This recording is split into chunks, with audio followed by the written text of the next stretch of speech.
ನಮಸ್ಕಾರ ವೀಕ್ಷಕರೇ. ತಮಿಳುನಾಡಿನ ಇತಿಹಾಸದಲ್ಲೇ ಅತ್ಯಂತ ಪರಿಣಾಮಕಾರಿಯಾಗಿ ಮುರುಗನ್ ಸಮಾವೇಶ ನಡೆದಿದ್ದನ್ನ ನಿನ್ನೆ ಇಡೀ ದೇಶವೇ ನೋಡಿದೆ. ತಮಿಳಿನಲ್ಲೇ ಮಾತನಾಡಿದ ಪವನ್ ಕಲ್ಯಾಣ್ರ ಒಂದೊಂದು ಹೇಳಿಕೆಗಳು ಈಗ ಟ್ರೆಂಡಿಂಗ್ ಆಗ್ತಾ ಇದೆ. ಇದು ಕೇವಲ ಒಂದು ದೊಡ್ಡ ಕಾರ್ಯಕ್ರಮ ಆಗದೆ ಡಿಎಂಕೆ ಹಾಗೂ ಎನ್ಡಿಎ ಎದುರಾಳಿಗಳಿಗೆ ಕೊಟ್ಟ ದೊಡ್ಡ ಸಂದೇಶ ಆಗಿದೆ. ಅದೆಲ್ಲಿಯ ಜನಸೇನಾ, ಅದೆಲ್ಲಿಯ ಡಿಎಂಕೆ. ತಮಿಳುನಾಡು ಬಿಜೆಪಿ ಅಧ್ಯಕ್ಷ ಸ್ಥಾನದಿಂದ ದೂರ ಆಗಿದ್ರೂ ನಿನ್ನೆಯ ಕಾರ್ಯಕ್ರಮದಲ್ಲಿ ಹೈಲೈಟ್ ಆಗಿದ್ದು ಅಣ್ಣಾಮಲೈ. ಹಲವು ತಿಂಗಳುಗಳ ಹಿಂದೆಯೇ ಒಂದು ಎಪಿಸೋಡ್ನಲ್ಲಿ ತಮಿಳುನಾಡಿನ ಪಾಲಿಗೆ ಪವನ್ ಹಾಗೂ ಅಣ್ಣಾಮಲೈರನ್ನೇ ಪ್ರಬಲ ಅಸ್ತ್ರ ಮಾಡಿಕೊಳ್ಳುವ ಬಗ್ಗೆ ಬಿಜೆಪಿ ಹೈಕಮಾಂಡ್ ಯೋಚಿಸಿದೆ ಅನ್ನೋದನ್ನ ಹೇಳಿದ್ವಿ. ಈಗ ಅದು 100% ನಿಜ ಆಗ್ತಾ ಇದೆ. ತಮ್ಮ ರಾಜ್ಯದ ನಾಯಕರು ಹೇಳಿದ್ದನ್ನೇ ಕೇಳದ ಜನರು ಇನ್ನು ಪವನ್ ಮಾತು ಕೇಳ್ತಾರಾ ಅನ್ನೋ ಪ್ರಶ್ನೆಗಳಿಗೂ ಕೂಡ ಉತ್ತರ ಸಿಗ್ತಾ ಇದೆ. ಇದೆಲ್ಲವನ್ನ ಒನ್ ಬೈ ಒನ್ ವಿವರಿಸ್ತಾ ಹೋಗ್ತೀವಿ. ಈ ವಿಡಿಯೋವನ್ನ ತಪ್ಪದೆ ಕೊನೆ ತನಕ ನೋಡಿ. ಅದಕ್ಕೂ ಮುನ್ನ ಮೀಡಿಯಾ ಮಾನ್ಸ್ಟರ್ ಚಾನಲ್ ಅನ್ನ ತಪ್ಪದೆ ಸಬ್ಸ್ಕ್ರೈಬ್ ಮಾಡಿ. ಎಸ್, ಈ ಬಾರಿ ತಮಿಳುನಾಡಿನಲ್ಲಿ ಡಿಎಂಕೆ ಇಷ್ಟೊಂದು ರೊಚ್ಚಿಗೆದ್ದಿರೋದಕ್ಕೆ ಕಾರಣ ಈ ಚುನಾವಣೆಯನ್ನ ಸ್ವಂತಿಕೆಯಿಂದ ಎದುರಿಸ್ತಾ ಇರೋದು ಅನ್ನೋ ಕಾರಣಕ್ಕೆ. ಅಂದ್ರೆ ಕಳೆದ ಬಾರಿ ಡಿಎಂಕೆಗೆ ಲ್ಯಾಂಡ್ ಸ್ಲೈಡ್ ವಿಕ್ಟರಿ ಸಿಗೋದಕ್ಕೆ ಕಾರಣವೇ ಮಾಜಿ ಸಿಎಂ ಕರುಣಾನಿಧಿ ಸಾವಿನ ಅನುಕಂಪ ಹಾಗೂ ಎದುರು ಪಕ್ಷದಲ್ಲಿ ಜಯಲಲಿತಾ ಇಲ್ಲದೆ ಇರೋದು. ಕಣ್ಣು ಕಟ್ಟಿ ಗದ್ದುಗೆ ಮೇಲೆ ಕೂರಿಸಿಬಿಟ್ಟು ಬಟ್ಟೆ ಕಳಚಿಯಾಗಿದೆ. ಆದ್ರೆ ಈಗ ಅದನ್ನ ಉಳಿಸ್ಕೊಳ್ಳೋದು ಹೇಗೆ ಅನ್ನೋದು ಮಾತ್ರ ಅರ್ಥ ಆಗ್ತಾ ಇಲ್ಲ. ಹಿಂದೂಗಳನ್ನ ದ್ವೇಷಿಸಿದ್ರೆ ಹಿಂದೂಗಳೇ ಜೈ ಅನ್ನೋ ಏಕೈಕ ದೇಶ ಭಾರತ ಆಗಿರೋದ್ರಿಂದ ಕೇವಲ ಅದರ ಮೇಲೆ ಮಾತ್ರ ಕಾನ್ಸಂಟ್ರೇಟ್ ಮಾಡ್ಕೊಂಡು ಬಂದ ಡಿಎಂಕೆ ಎಲ್ಲಾ ಎಲ್ಲೆಗಳನ್ನ ಮೀರಿ ಹೋಗಿದೆ. ಇನ್ನು ಚುನಾವಣೆಗೆ ಬಾಕಿ ಇರೋ ಅಷ್ಟೂ ದಿನಗಳಲ್ಲೂ ದ್ರಾವಿಡ ಅನ್ನೋ ಹೆಸರಲ್ಲಿ ಹಿಂದೂ ದ್ವೇಷದ ಫಾರ್ಮುಲಾ ಬಳಸ್ಕೊಳ್ಳೋದಕ್ಕೆ ಡಿಎಂಕೆ ಚಿಂತಿಸಿದೆ. ಅದನ್ನೇ ಟಾರ್ಗೆಟ್ ಮಾಡಿರೋ ಬಿಜೆಪಿ ಈ ಫಾರ್ಮುಲಾಗೆ ರಿವರ್ಸ್ ಕೌಂಟರ್ ಕೊಡೋದಕ್ಕೆ ಸಿದ್ಧವಾಗಿದೆ.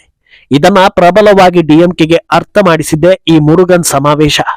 ತಮಿಳುನಾಡಿನ ಜನರು ಮುರುಗನನ್ನ ಯಾವ ಮಟ್ಟದಲ್ಲಿ ಆರಾಧಿಸ್ತಾರೆ ಅನ್ನೋದಕ್ಕೆ ನಿನ್ನೆ ಅಲ್ಲಿ ಸೇರಿದ್ದ ಜನಸ್ತೋಮವೇ ಸಾಕ್ಷಿಯಾಗಿತ್ತು. ನಮ್ಮ ರಾಜ್ಯ, ನಮ್ಮ ಭಾಷೆ, ನಮ್ಮತನ ಅನ್ನೋದನ್ನ ಉಸಿರಾಗಿಸಿಕೊಂಡಿರೋ ತಮಿಳುನಾಡಿನಲ್ಲಿ ಈ ಬೃಹತ್ ಕಾರ್ಯಕ್ರಮದಲ್ಲಿ ಆಂಧ್ರ ಡಿಸಿಎಂ ಪವನ್ ಕಲ್ಯಾಣ್ ಹೈಲೈಟ್ ಆಗಿದ್ದು ಯಾಕೆ ಅನ್ನೋದು ಚರ್ಚಿಸಬೇಕಾದ ವಿಚಾರವೇ.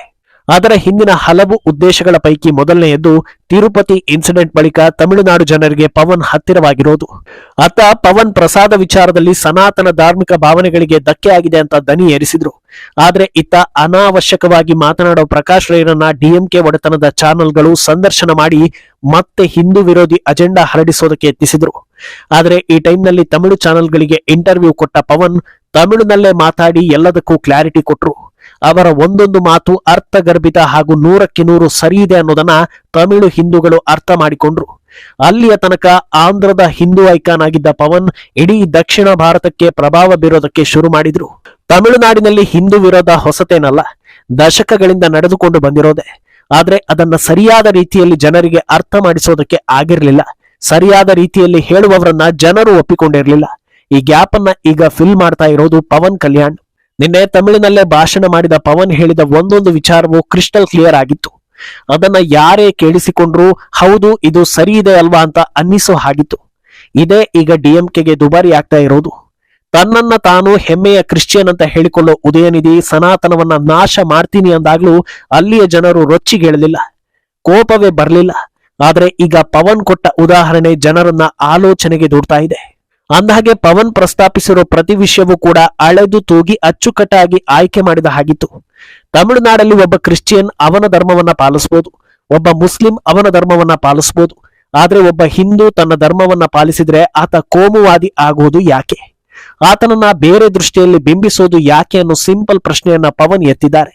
ಇದು ಎಂತವರಿಗಾದ್ರೂ ಆಲೋಚನೆ ಮಾಡುವಂತೆ ಮಾಡುತ್ತೆ. ಇವತ್ತು ತಮಿಳುನಾಡಿನಲ್ಲಿ ಸ್ಟಾಲಿನ್ ಆಡಳಿತದ ಮೊದಲ ದಿನದಿಂದ ಇಲ್ಲಿಯ ತನಕ ನೋಡಿದ್ರೆ ಎಷ್ಟೋ ದೇವಸ್ಥಾನಗಳನ್ನ ಕೆಡವಿರೋ ಉದಾಹರಣೆ ಇದೆ, ದೇವಸ್ಥಾನಕ್ಕೆ ಫಂಡಿಂಗ್ ಅನ್ನ ತಪ್ಪಿಸಿರೋ ಉದಾಹರಣೆ ಇದೆ, ಕಾಣಿಕೆ ಹಣವನ್ನ ಲೂಟಿ ಹೊಡೆದಿರೋದಕ್ಕೆ ಉದಾಹರಣೆಗಳಿವೆ. ಆದ್ರೆ ಇದೆಲ್ಲವೂ ಬೇರೆ ಧರ್ಮಗಳ ವಿಚಾರದಲ್ಲಿ ಆಗಿಲ್ಲ ಅನ್ನೋದನ್ನ ಜನರು ಈಸಿಯಾಗಿ ಅರ್ಥ ಮಾಡ್ಕೊಳ್ಬೇಕಾಗಿದೆ. ಇದೇ ಈಗ ಡಿಎಂಕೆಗೆ ಬಿದ್ದಿರೋ ಮೊದಲ ಹೊಡೆತ. ಡಿಎಂಕೆ ಹಿಂದೂ ವಿರೋಧಿ ಅನ್ನೋದನ್ನ ಇನ್ನೂ ಕ್ಲಿಯರ್ ಆಗಿ ಹೇಳುವಲ್ಲಿ ಪವನ್ ಯಶಸ್ವಿಯಾಗಿದ್ದಾರೆ. ಇದನ್ನ ಇನ್ನೂ ಒಂದು ಹಂತ ಮುಂದಕ್ಕೆ ತೆಗೆದುಕೊಂಡು ಹೋಗಿ ಜನರ ಕಣ್ತರಿಸೋದಕ್ಕೆ ಯತ್ನಿಸುವ ಪವನ್ ಸನಾತನ ಧರ್ಮದ ಬಗ್ಗೆ ಕೀಳಾಗಿ ತೆಗೆದುಕೊಳ್ಳೋ ನಿರ್ಧಾರಗಳು, ಸನಾತನದ ಬಗ್ಗೆ ಆಡೋ ನೆಗೆಟಿವ್ ಮಾತುಗಳು, ಹಿಂದೂ ಧರ್ಮವನ್ನ ಧರ್ಮೀಯರನ್ನ ಹತ್ತಿಕ್ಕುವುದಕ್ಕೆ ತೆಗೆದುಕೊಳ್ಳೋ ಧೈರ್ಯ ಬೇರೆ ಧರ್ಮದವರ ವಿಚಾರದಲ್ಲಿ ಯಾಕಿಲ್ಲ ಅನ್ನೋ ಪ್ರಶ್ನೆಯನ್ನ ಪವನ್ ಎತ್ತಿದ್ದಾರೆ. ಇದನ್ನ ಹೇಳುವಾಗ ಪವನ್ ಮಿಸ್ ಮಾಡದೆ ಹೇಳಿದ ಅಂಶ ಏನಂದ್ರೆ ಅರೇಬಿಯಾದಿಂದ ಬಂದ ಧರ್ಮವನ್ನ ಪ್ರಶ್ನಿಸೋ ಧೈರ್ಯ ಇವರಿಗೆ ಇಲ್ವಾ ಅನ್ನೋದು. ಈ ಒಂದು ಹೇಳಿಕೆ ತಮಿಳುನಾಡು ಪಾಲಿಗೆ ಮಾಸ್ಟರ್ ಸ್ಟ್ರೋಕ್ ಆಗ್ಬೋದು ಅಂತ ವ್ಯಾಖ್ಯಾನಿಸಲಾಗ್ತಾ ಇದೆ. ಯಾಕಂದ್ರೆ ನಾವು ನಮ್ಮದು ಅಂತ ಕೇವಲ ತಮ್ಮ ರಾಜ್ಯದ ಬಗ್ಗೆ ಅಪಾರ ಅಭಿಮಾನ ಇಟ್ಕೊಂಡಿರೋ ಜನರು ತಮಗೇ ಗೊತ್ತಿಲ್ಲದ ಹಾಗೆ ಇನ್ಯಾವುದೋ ದೇಶದಿಂದ ಬಂದ ಧರ್ಮಕ್ಕೆ ತಲೆಬಾಗ್ತಾ ಇದ್ದಾರೆ. ಇತರರಿಗೆ ಗೌರವ ಕೊಡೋದು ತಪ್ಪಲ್ಲ, ಆದ್ರೆ ತಮ್ಮ ಸ್ವಂತಿಕೆಯನ್ನೇ ಅಪಾಯಕ್ಕೆ ದೂಡಿ ಅಸ್ತಿತ್ವವನ್ನ ಕಳೆದುಕೊಳ್ಳೋ ಹಂತಕ್ಕೆ ತಲುಪಿದ್ದಾರೆ ಅನ್ನೋದನ್ನ ಕ್ಲಿಯರ್ ಕಟ್ ಆಗಿ ಮನವರಿಕೆ ಮಾಡಿಕೊಟ್ಟಿದ್ದಾರೆ.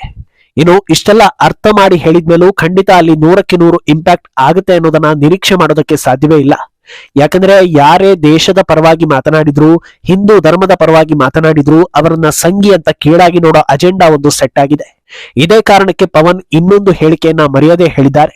ಅದೇನಂದ್ರೆ, ನನಗೆ ಕ್ರಿಶ್ಚಿಯನ್ ಧರ್ಮದ ಮೇಲೆ ದ್ವೇಷ ಇಲ್ಲ ಅಥವಾ ಮುಸ್ಲಿಂ ಧರ್ಮದ ಮೇಲೆ ದ್ವೇಷ ಇಲ್ಲ, ಅವೆರಡೂ ಧರ್ಮವನ್ನ ನಾನು ಗೌರವಿಸ್ತೀನಿ. ಅದೇ ರೀತಿ ಹಿಂದೂ ಧರ್ಮಕ್ಕೂ ನಮ್ಮ ನಂಬಿಕೆಗಳಿಗೂ ಎಲ್ಲರೂ ಗೌರವ ಕೊಡಬೇಕಲ್ವಾ. ಜಾತ್ಯತೀತ ಅಂದ್ರೆ ಎಲ್ಲಾ ಧರ್ಮದವರನ್ನು ಸಮನಾಗಿ ಕಾಣೋದು, ಆದ್ರೆ ಹಿಂದೂಗಳನ್ನ ವಿರೋಧಿಸೋದೇ ಜಾತ್ಯತೀತತೆ ಆಗಿದ್ದು ಹೇಗೆ? ಈ ಬಗೆಯ ನೀತಿಯನ್ನೇ ನಾನು ಪ್ರಶ್ನೆ ಮಾಡ್ತಾ ಇರೋದು ಅಂತ ಬಹಳ ಕ್ಲಿಯರ್ ಆಗಿ ಹೇಳಿದ್ದಾರೆ. ಈ 3 ವಿಚಾರಗಳು ತೀವ್ರ ಚರ್ಚೆಗೆ ಒಳಗಾಗ್ತಾ ಇದ್ದು ಶಿಕ್ಷಣ ಪಡೆದವರು ವಿಮರ್ಶಿಸುವಂತೆ ಮಾಡ್ತಾ ಇದೆ. ಸರಿ, ಇಷ್ಟೆಲ್ಲ ಅದ್ಭುತ ವಿಚಾರಗಳನ್ನ ಹೇಳಿದ್ದು ಓಕೆ, ಇದನ್ನ ಅಲ್ಲಿಯೇ ಅಪಾರ ಜನಬೆಂಬಲ ಇರೋ ಅಣ್ಣಾಮಲೈ ಕೈಯಲ್ಲೇ ಹೇಳಿಸ್ಬೋದಿತ್ತಲ್ವಾ? ಪವನ್ ಕಲ್ಯಾಣ್ ಬೇಕಾಗಿದ್ದು ಯಾಕೆ ಅನ್ನೋ ಪ್ರಶ್ನೆ ಹುಟ್ಟಬಹುದು. ಅದಕ್ಕೂ ಕೂಡ ಉತ್ತರ ಇದೆ. ಇವತ್ತು ತಮಿಳುನಾಡಿನಲ್ಲಿ ಶಿಕ್ಷಣ ಪಡೆದವರ ಮೊದಲ ಆಯ್ಕೆ ಅಣ್ಣಾಮಲೈ, ಆದ್ರೆ ಅಂತವರ ಸಂಖ್ಯೆ ತೀರಾ ಕಡಿಮೆ. ಉಳಿದವರೆಲ್ಲ ಸಿನಿಮಾ ಗುಂಗಲ್ಲಿ ಮುಳುಗಿ ಹೋಗಿದ್ದಾರೆ. ಅದಕ್ಕೆ ತಕ್ಕಂತೆ ಈಗ ವಿಜಯ್ ಅದೃಷ್ಟ ಪರೀಕ್ಷೆಗೆ ಇಳಿತಾ ಇದ್ದಾರೆ. ಈ ಟೈಮ್ನಲ್ಲಿ ಕೇವಲ ರಾಜಕೀಯ ವರ್ಚಸ್ಸು ವರ್ಕ್ ಆಗೋದಿಲ್ಲ, ಅದೇ ತೂಕದ ಒಬ್ಬ ಸಿನಿಮಾ ಸ್ಟಾರ್ ಬೇಕು. ಆತನ ಮಾತುಗಳು ಅಷ್ಟೇ ಪರಿಣಾಮಕಾರಿಯಾಗಿರ್ಬೇಕು. ಅದಕ್ಕೆ ತಕ್ಕಂತೆ ಸುಟೇಬಲ್ ಆಗಿ ಸಿಕ್ಕಿರೋದೇ ಪವನ್ ಕಲ್ಯಾಣ್. ರಾಜಕೀಯದ ಬಗ್ಗೆ ಸ್ವಲ್ಪವೂ ಗೊತ್ತಿಲ್ಲದ ಯುವಕರು ಒಬ್ಬ ಸ್ಟಾರ್ ಇಲ್ಲಿ ಬಂದು ತಮಿಳಿನಲ್ಲಿ ಮಾತಾಡ್ತಾ ಇದ್ದಾನೆ, ಆತ ಏನ್ ಹೇಳಿದ್ದಾನೆ ಅಂತ ಕೇಳಿಸ್ಕೊಳ್ಳೋಣ ಅಂತ ಪವನ್ ಭಾಷಣವನ್ನ ನೋಡ್ಬೋದು. ಆ ಹೊತ್ತಲ್ಲಿ ಈ ವಿಚಾರಗಳು ಅವರ ತಲೆಗೆ ಹೋಯ್ತು ಅಂದ್ರೆ ಖಂಡಿತ ವೋಟ್ ಹಾಕೋದಕ್ಕೂ ಮುನ್ನ ಯೋಚಿಸ್ತಾರೆ. ಈ ಬದಲಾವಣೆಯನ್ನೇ ಈಗ NDA ಎದುರು ನೋಡ್ತಾ ಇರೋದು. ಅಂದಹಾಗೆ ಬಿಜೆಪಿ ಹೈಕಮಾಂಡ್ ತಮಿಳುನಾಡಿಗಾಗಿ ಅಣ್ಣಾಮಲೈ ಹಾಗೂ ಪವನ್ ರನ್ನ ಫಿಕ್ಸ್ ಮಾಡಿರೋದು ಈಗ ಇನ್ನೂ ಸ್ಪಷ್ಟವಾಗಿ ಗೋಚರಿಸ್ತಾ ಇದೆ. ಯಾಕಂದ್ರೆ ಪವನ್ ಕಲ್ಯಾಣ್ ಕಳೆದ 6 ತಿಂಗಳಲ್ಲಿ ಹಲವು ಸಲ ತಮಿಳುನಾಡಿಗೆ ವಿಸಿಟ್ ಕೊಟ್ಟಿದ್ದಾರೆ.